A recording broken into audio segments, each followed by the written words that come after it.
From the heart of South Asia to the crossroads of Central Asia, from the turbulent Middle East and North Africa to the power corridors of the West, where narratives collide, perspectives matter and stories connect. This is Beyond Borders and I am Umar Khalid. But during the course of the show, we'll bring you stories that pertain to a changing world and in a world that we consider without borders and boundaries, and bring you stories that are extremely pertinent in this changing 21st century scenario. We'll begin with the top stories of the day, or as we call them, region lines. We start from South Asia, where Pakistan's Chief of Defence Forces and Field Marshal Syed Asim Munir warns India against any misadventure, saying Pakistan's reply would be swift and intense if provoked again. Addressing the officers of the tri-services at their general headquarters in Rawalpindi, the Field Marshal says India must not remain in any illusion. He said the Taliban regime has been given a clear message to choose between supporting Fitna al-Kharij or maintaining ties with Pakistan.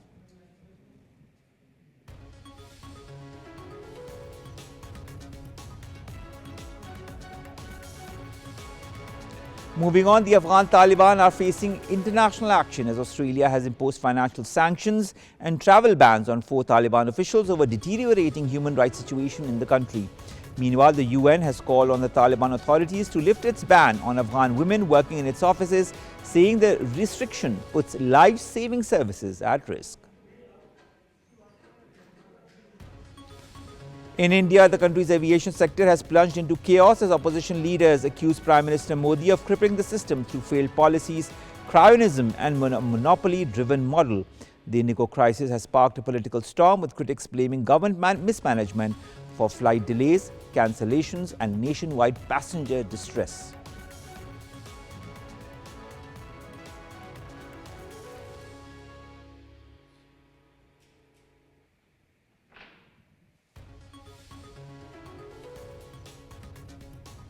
We will also discuss Pakistan's high-level visits in the last 6 months, where the country has hosted a notable wave of high-profile foreign visits, reflecting an active and diversified diplomatic push.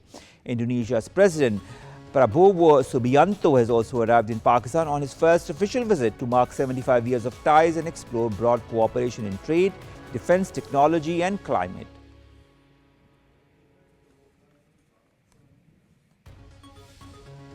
Moving towards the West, Ukraine's President Zelensky is in London to discuss the latest Ukraine peace plan with Prime Minister Keir Starmer, French President Emmanuel Macron and German Chancellor Friedrich Merz. Earlier, President Donald Trump said he was disappointed with Volodymyr Zelensky, who he said had not read the latest plan to end Russia's war.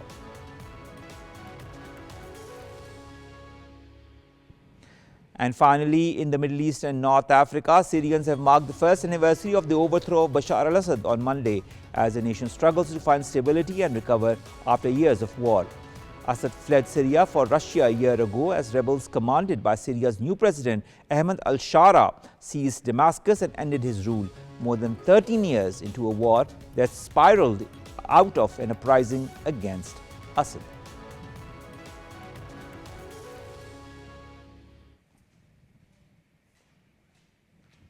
Let's begin with South Asia, and of course our top story is the Chief of the Army Staff, Chief of the Defence Forces, who has addressed officers of all the 3 services.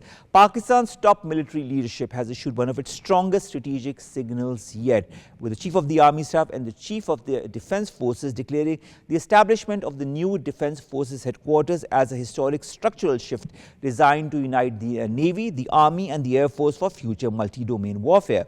Addressing the officers of all the 3 services, the Field Marshal addressed that while each service will retain its operational individuality, higher command and joint operations will now be fully integrated to counter evolving regional threats.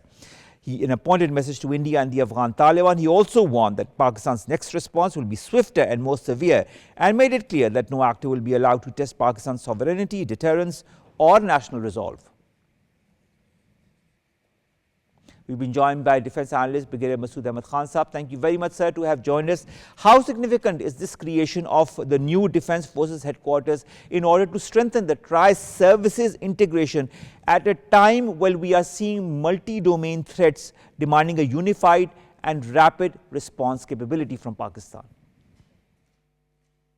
Thanks for having me. And the promotion of then General Chief of Army Staff to Field Marshal and subsequently to Chief of Defence Forces has basically instilled a fear among the enemies of Pakistan, whether from east or in the west. And the appointment of CDF is of great significance. The CDF will be responsible for overseeing the multi-domain operations with strategic authority. That is one thing. And secondly, command and control will be streamlined and the decision making will be faster in the crisis situation, and there will be better coordination between the services, and it is Pakistan Army, Pakistan Navy, and Pakistan Air Force. And the office of CDF will provide a platform of where they can sit under the leadership of the CDF, and they can take timely decisions, and they in the best interest of the country, and they can also make plans for the defense of the country and the modernization of Pakistan military. So it will be a platform. So it will be, they will provide a platform for cohesion and synergy between the three services.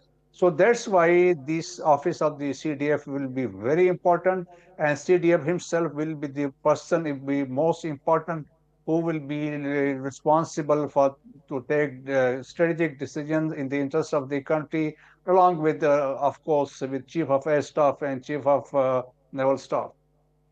But Gary Masood, I'd also like to understand, the Chief of the Defence Forces also warned India of an even faster and more forceful retaliation.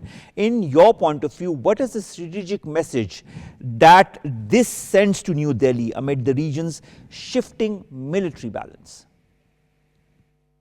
Yes, one message we conveyed during Marke Haq and Bunyan Marsus, when we basically demolished the so-called the conventional might of India, and we also destroyed the so-called net security provider of the Indian Ocean region. So Pakistan prevailed, and more recently, the last nail in the coffin was struck by the report which was submitted to the Congress by the United States government, where they confessed that Pakistan basically they defeated the so-called Indian might in South Asia.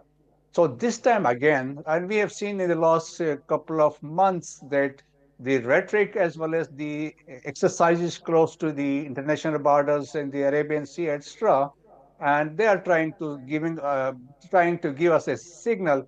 But the message has been conveyed to the India today, even by Field Marshal, that at this time, if there will be any misadventure from Indian side, the response from Pakistan will be swift, massive, and severe. So, and he has also made it clear that there should not be any self-deception. They should not fall prey of any self-deception. That they must face the ground realities. As the international community, the world, they recognize Pakistan as a peer competitor of India in South Asia, as Pakistan's geostrategic profile has risen with the our performance. We demonstrated during Marke Haq and Bunyan Marsus, and we now have become a net security provider in West Asia.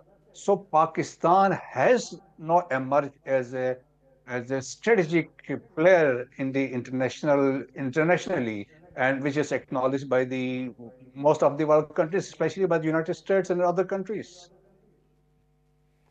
All right. But Gary Sahab, I also like to understand, he also was also a clear ultimatum that was given to the Afghan Taliban. How critical is Islamabad's insistence, in your point of view, that Kabul needs to choose between supporting terror proxies or maintaining peaceful ties with Pakistan?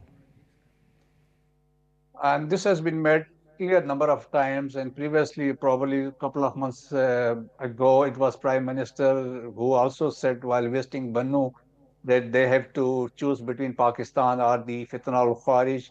And again, this time, the Field Marshal has made it very clear that the choice is with the Afghan Taliban regime, as Pakistan will not compromise on its sovereignty, territorial integrity, and security of its citizens. So, despite all our sincerity for the loss right from 1947, the Afghan Taliban regime and other government, they are not ready to accept our contribution, our sacrifices for them. Rather, they are no hand in glove with the Indian government. They are trying to destabilize Pakistan.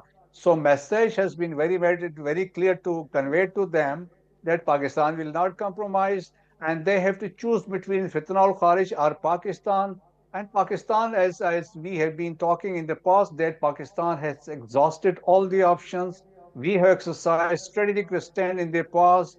No, we are basically no, we will not tolerate any future, any attack emanating from Afghanistan. So the options are very limited as far as Afghanistan is concerned. They have to take decisions with clarity where they stand. Either they are standing with the Indian RA and other hostile agencies, or they are with Pakistan. So Afghanistan is dependent on Pakistan. Pakistan is not dependent on Afghanistan. So the ball is in the Afghan Taliban regime's court.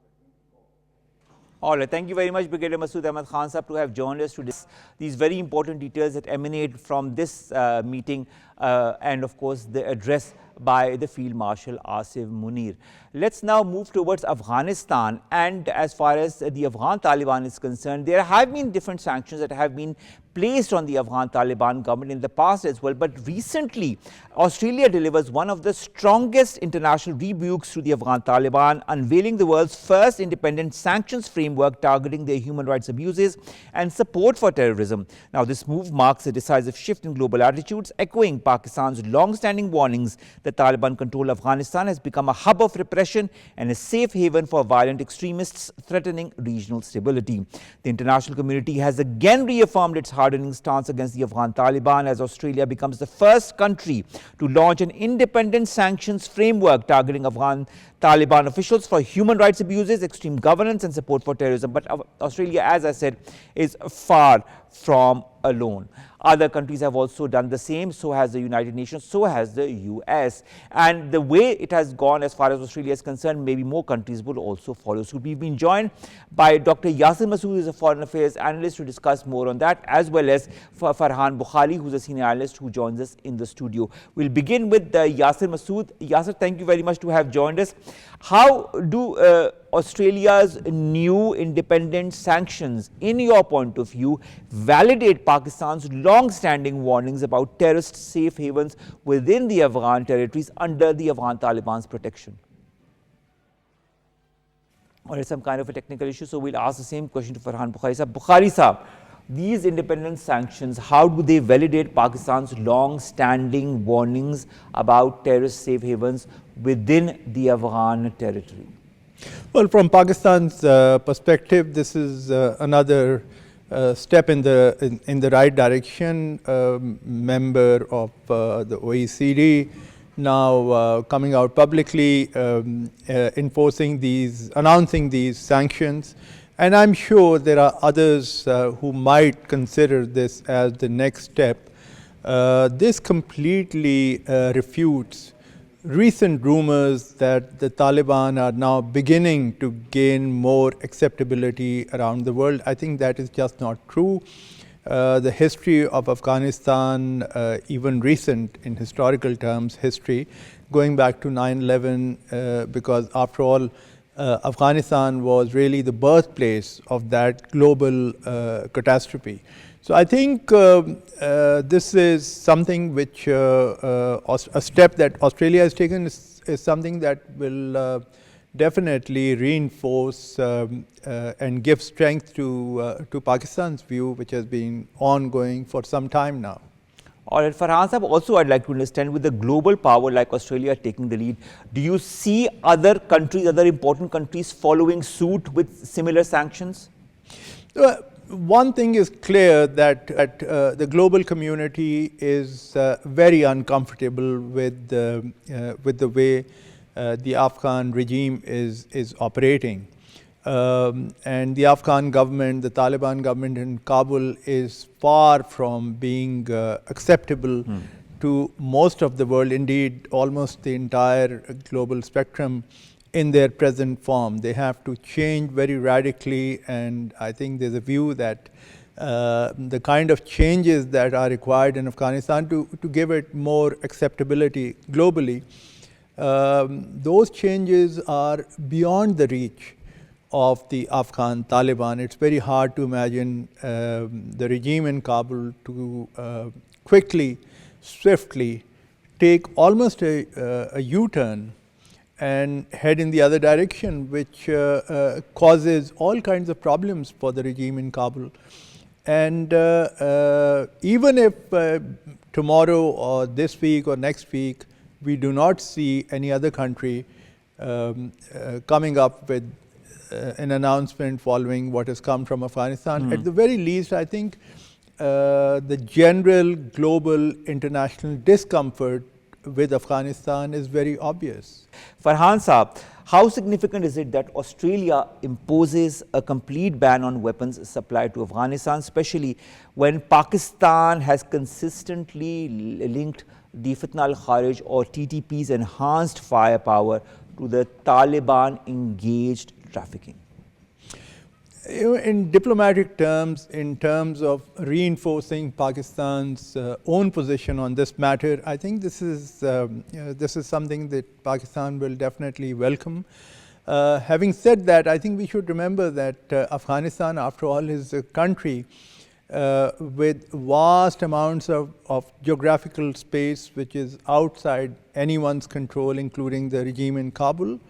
This is a country which is awash with many, many weapons, including some very lethal weapons, and there's no centralized control. So in this background, it's not going to change the lie of the land tomorrow or next week or even next month, but at the very least, this adds another significant element of pressure on the Afghans, and will make it harder for them to return to some semblance of acceptability, global normalcy in the future. All right. Farhan Saab, continuing our discussion as far as this whole scenario is concerned, these financial and travel bans on the Afghan Taliban ministers and their so-called Chief Justice, does this not expose, in your point of view, the hollowness of the Afghan Taliban claims as far as their own governance is concerned, their system of justice is concerned, and Islamic principles that Pakistan has been highlighting, concerns about all of this that Pakistan has been highlighting for years and years so far? That's a very interesting question, and it's a question which takes me back to the 1990s, the years under the first Taliban regime, when I got to travel inside Afghanistan to different places, different parts of Afghanistan, almost all the big cities. The difference, I think, today as opposed to the 90s was that the Taliban leaders, especially Mullah Umar and people around him, were said to be men who survived on very little that could be even remotely characterized as a luxury. These were people who had spent their past, or at least part of their pasts, living in caves. That is a very different type of environment in which the 90s, we witnessed the 90s, as opposed to today. Today, the regime in Kabul consists of many who, for example, have in the past have lived in Doha as the Taliban negotiated with the Americans to return to Afghanistan. And these are people who had children who'd gone to school in Doha or even Pakistan. Now today, these are people who are back in Afghanistan, their families are back in Afghanistan, and they just don't have the resilience to survive with very basic needs as we saw in the 1990s. So this is, I think this is something, sanctions of today of the kind that you've asked in your question, these sanctions are going to pinch them much more so than in the past. All right. Yasir, now that the link has been partially established, let's see, we continue to have our conversation. Let's revert to the question that I was asking you about the 140 Taliban officials that are already under UN sanctions. Do you believe that the Australian move will also show the continued defiance as far as the Afghan Taliban government is concerned, as far as their so-called norm in their countries concerned, and of course Pakistan that has been continuously calling for accountability in the countries concerned? Well, absolutely. When half of the cabinet is under ban and under restriction, travel restriction, this is a testimony to the fact that this is give precedence to Pakistan's stance over the years, what Pakistan has been calling for. Australia has taken the lead. So I would say that Australia has cracked the door open for the rest of the states now to emulate and follow the same principle. But the main point of concern is that even according to United Nations or United Nations Security Council, this is the longest regime which is under ban, different sorts of bans since 1999. But where is the issue? The issue is the enforcement or the compliance. But on the positive side, this is a step taken in the very right direction for Pakistan. And what Pakistan has been calling that it's not a bilateral issue anymore. As my co-panelist just mentioned, that Afghanistan is hand in gloves with India for that matter, creating chaos, creating uncertainty, creating destabilizing Pakistan. And then I think what Australia has proved that the UN sanctions are not enough. States alone now needs to take action. This is one of the best example which Australia has set right now. And I think what needs to be done on part of Pakistan is that Pakistan has to further strengthen its alliances with the European countries, with United States of America for that matter, and which is already in compliance to Pakistan's stance. For example, like the previous SIGAR report clearly mentioned that how the 7.1 billion worth of leftovers in Afghanistan is destabilizing the entire region.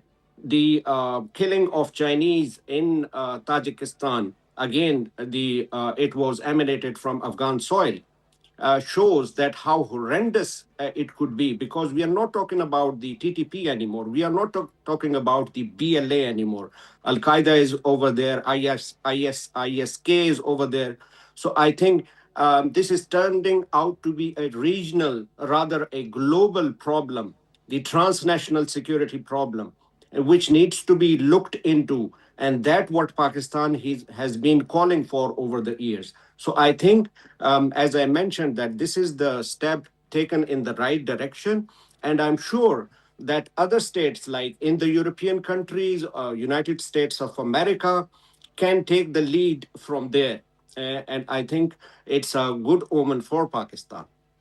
All right, thank you very much, Yasir, Masood, to have joined us as far as this story is concerned.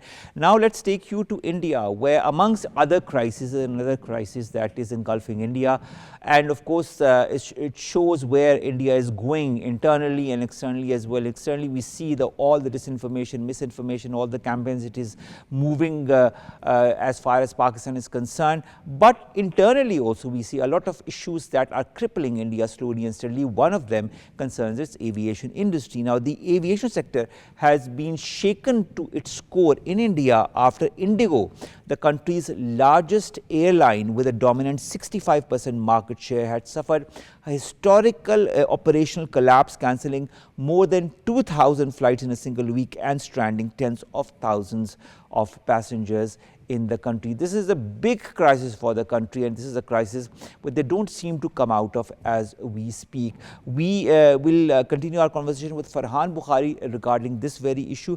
INDIGO's near total collapse, Farhan Bokhari, for an entire week, what does this expose as far as India's risky aviation model is concerned? Do you feel this aviation model that India has been tom-tomming about since decades has now become something that no other country is going to rely upon, especially when 92% of the market is controlled by only two carriers, Air India and INDIGO? It's a very interesting question, and indeed there is a major crisis. for Indian air travelers. I recall many, many years ago during a visit to India when I took a domestic flight from one city to another on Indigo. And at that time it was reputed to be the airline equivalent of a flying taxi, low budget airline, and in the end what has prompted the crisis that we see today, this crisis has emerged from the airline's failure to reduce the flying hours of its pilots and its crew as directed by India's civil aviation. In the end, they just couldn't do that. They didn't have enough pilot, they didn't have enough crew, cabin crew, so this situation has now emerged. I think it also says much about gaps in the overall regulatory control and a failure over a number of years to try to fix the problem before it blew out of proportion, before it became a much bigger problem. And today you have this situation where I was reading somewhere before the program, up to 1,000 flights have been cancelled. Yes. And that's that 2,000 flights, Farhan sir. 2,000 flights. And that's, of course, massive. That has completely disrupted life for ordinary Indians who at one time used to take advantage of the Indigo service, the Indigo experiment, low-cost airline operating on cuts in fares.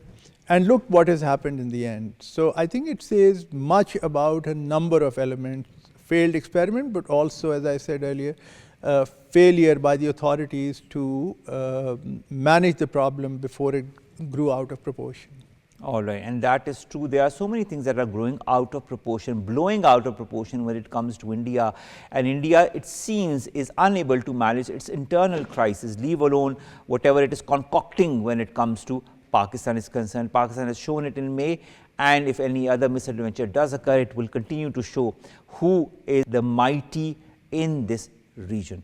Let's now also talk about a very interesting aspect. I mean, we've been having a lot of high profile visits in Pakistan since decades, since always. But what we see is that since May, since the conflict between Pakistan and India, since Pakistan's air superiority, there is a change as far as the whole context and strategy of the world or the image that Pakistan has had amongst the world community is concerned, and that has resulted in a lot of international high profile visits to Pakistan. The latest of those visits is that of Prabowo Subianto, who is the president of Indonesia, who is in Islamabad as we speak, and he'll be here tomorrow as well. This is his first official visit to Pakistan and coincides with the 75th anniversary of the diplomatic relations between both the country, and several memoranda of understanding are expected to be signed. But he is not the only one who has visited Pakistan. We've had the Secretary of the Supreme National Security Council of Iran, Ali Larijani, who was here in November, between the 25th and the 26th of November. We've had Sergei Svilev, who's the Russian energy minister, who was also here in the end of November. We've had Radoslav Sikorski, who's the Deputy Prime Minister and Foreign Minister of Poland, who was here on the 23rd and 24th of October. We've had Numan Kultumus, who is the Speaker of the Grand National Assembly of Turkey, who was here in October this year. We've had Dr. Masood Pezeshkian, who was the President of Iran between August of this very year, who was here in Pakistan as well, and a high-level delegation from Turkey as well that included the foreign defense ministers of the country that were here in Pakistan as well. Just goes on to show that Pakistan's image has strengthened since its conflict with India in May, and continues to strengthen with each passing day, including the US as well, as far as the whole image of Pakistan from the US's perspective is concerned. We see a huge change as far as that is concerned. Now let's take you to the West.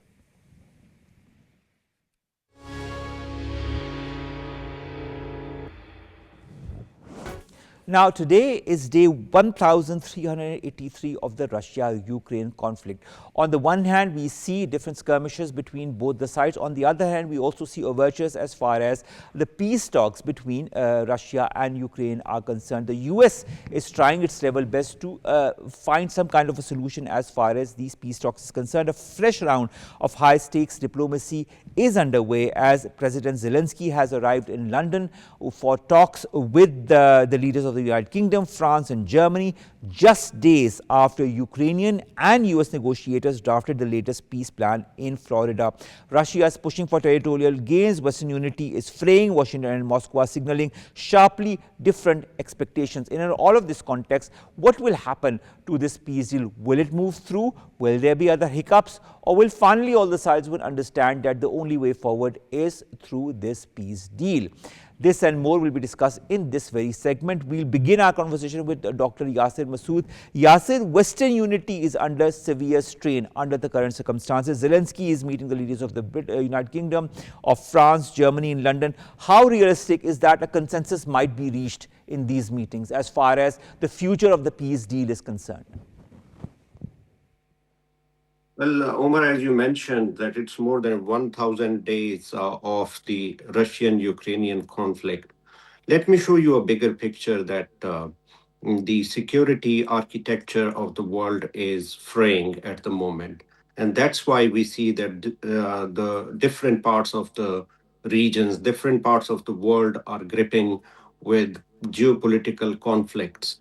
I think there is a dire need for the global populace as well as for the savvy states to revisit the security structure of the world. But having said this, it's a positive step taken by United States of America because as President Donald Trump calls himself as a deal maker, as a peacemaker. So I think this was already on the cards.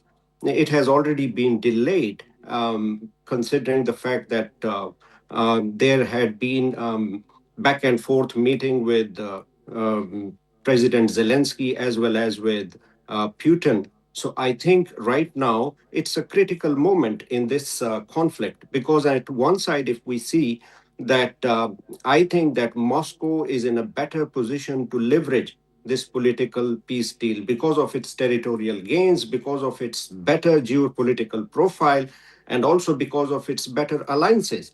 And despite the fact that the European countries, the West has tried its best to give pressure to Moscow in terms of the sanctions, especially the economic sanctions. But even then, the Russia is coming hard.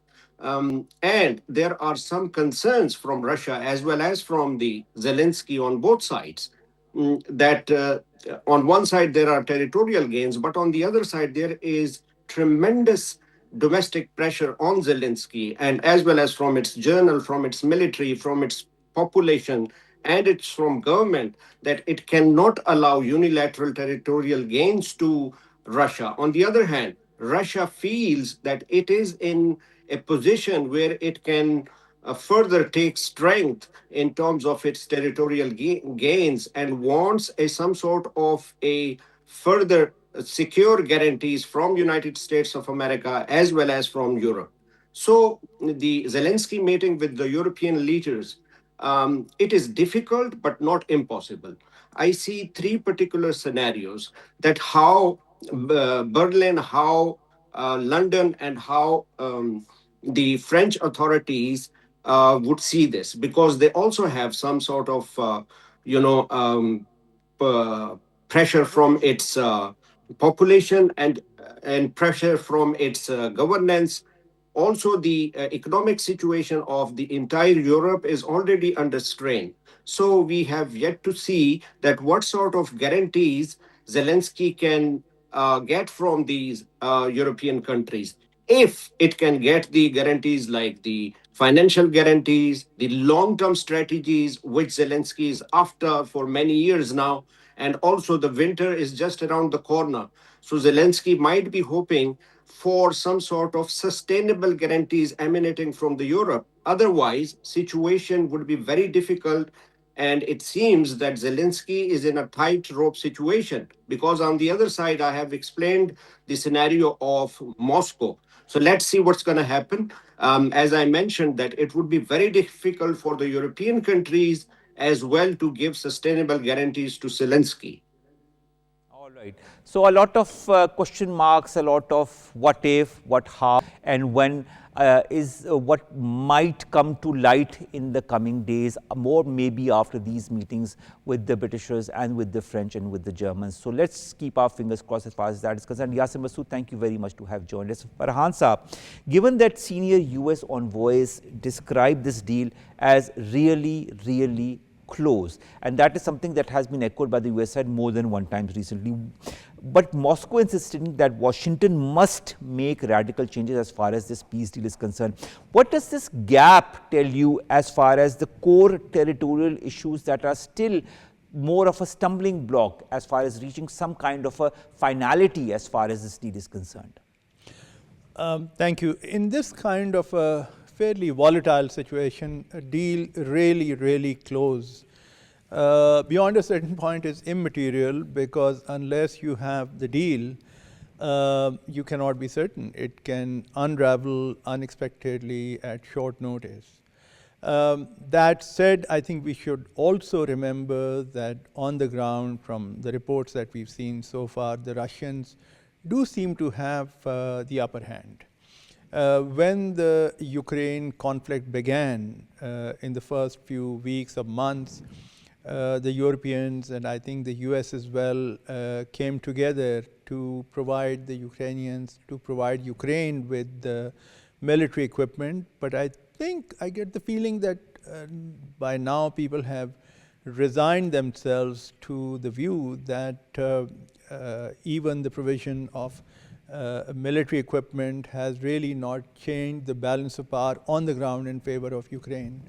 So I think fundamentally this conflict is likely, from the looks of it, is likely to end with two important outcomes in favor of Russia. One, that there are certain bits of territory that the Russians seem to be demanding, and those will have to be negotiated, and maybe, possibly, most of those territories, if not all of them, will have to be given up to the Russians. Two, this conflict was triggered following NATO's reported expansion to Ukraine. You know the history. Unless that chapter comes to a complete dead end, unless the world acknowledges, leaders of NATO acknowledge that this is a direction that they will never take.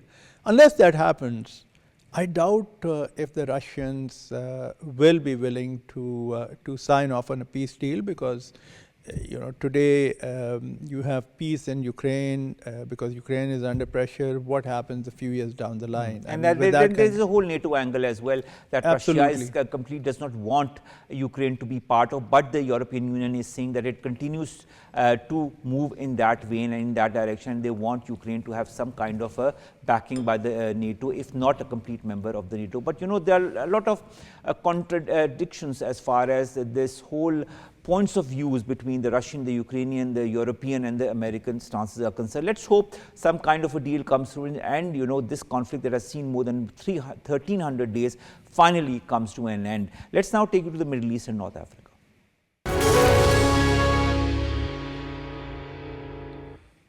Syria is now marking 1 year since the fall of long-time ruler Bashar al-Assad after nearly 14 years of war.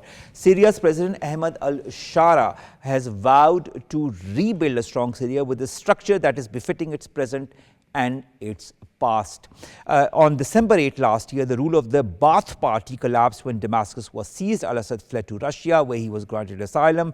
In January, al-Shara was appointed the transitional president. A UN commission on Syria says violent events since al-Assad's downfall have caused renewed displacement and polarization, raising worries about the future direction that the country is going to take. We've been joined by General Retired RG Mohammad Abbas. He's a Syrian political and military analyst. Thank you very much, sir, to have joined us. My first question concerns President Shara. He marks 1 full year since the fall of Bashar al-Assad after the war. There are promises that have been made as far as reconstruction is concerned. There are promises as far as justice is concerned.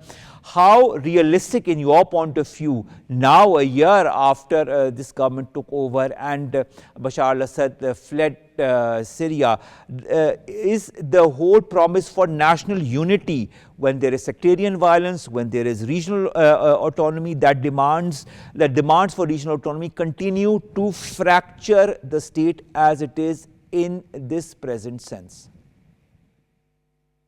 Good evening. Thanks for your invitation. Actually, 14 years ago, it was a very hard and very tough and very bloody war against the society, against the whole state, the whole country. We faced a very, very tough, hard war. Destroyed everything, destroyed society, destroyed the force of law, destroyed the religions, destroyed anything you can imagine.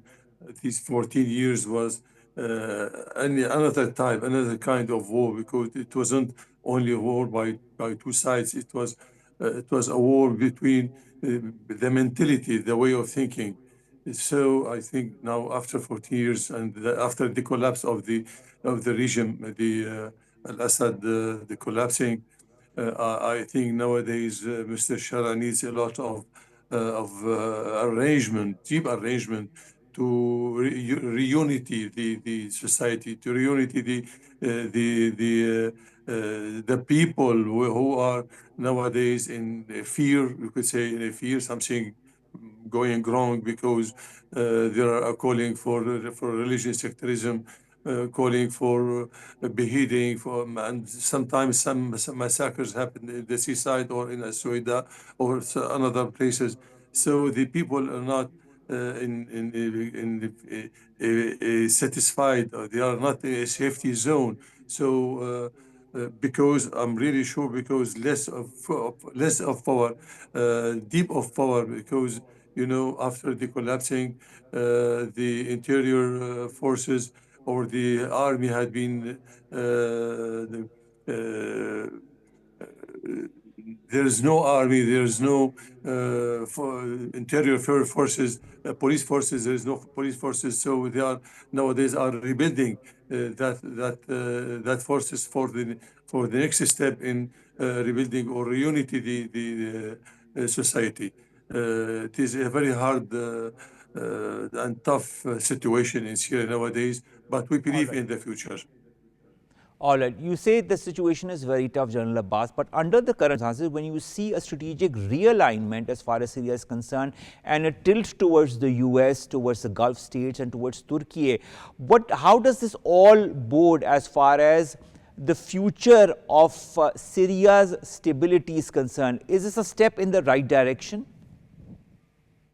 I'm really sure it is a step in the right direction, because, as you know, deep geostrategical and geopolitical exchange has been happened in Syria and in the whole region. They are exchanging from the trench, from the other trench, from the other side to the other side. So Syria changed into another side nowadays by the American or by the Western side. Russia and Iran and other countries have been out of Syria now. So we are sure that America and our friends, brothers in Gulf state or in the Turkey, even in Turkey, will offer deep and faithful assistance. I'm really sure in the other side that countries are not a charity committee. Countries needs a lot of Syria, because Syrian positioning, geostrategic position, situation in the eastern of the Mediterranean needs lots of many countries like to dominate, like to let's say to make a deep relationship with Syria, because as I said, the pipeline, the big amount of supplyment of gas and petrol in the Mediterranean toward the Syrian coast. And as you know, Syria now, America is going to say, okay, we are friends, we are together, and we will support Syria to pass this hard situation. We believe in America, but in my side, I think America, there is no friends for America. There are only benefits for America in every world. All right, thank you very much, General Abbas, to have joined us. That was military and strategic analyst, General R.G. Mohammad Abbas, joining us from the Middle East and, of course, telling us about his point of view as far as the latest situation 1 year post this new government under Al-Shara is concerned. Thank you very much, sir, to have joined us. This brings us to the end of today's Beyond Borders. We'll see you, inshallah, tomorrow with a world without borders and boundaries, and bring you stories that are extremely pertinent in this changing 21st century. Allah Hafiz, see you tomorrow at the same time.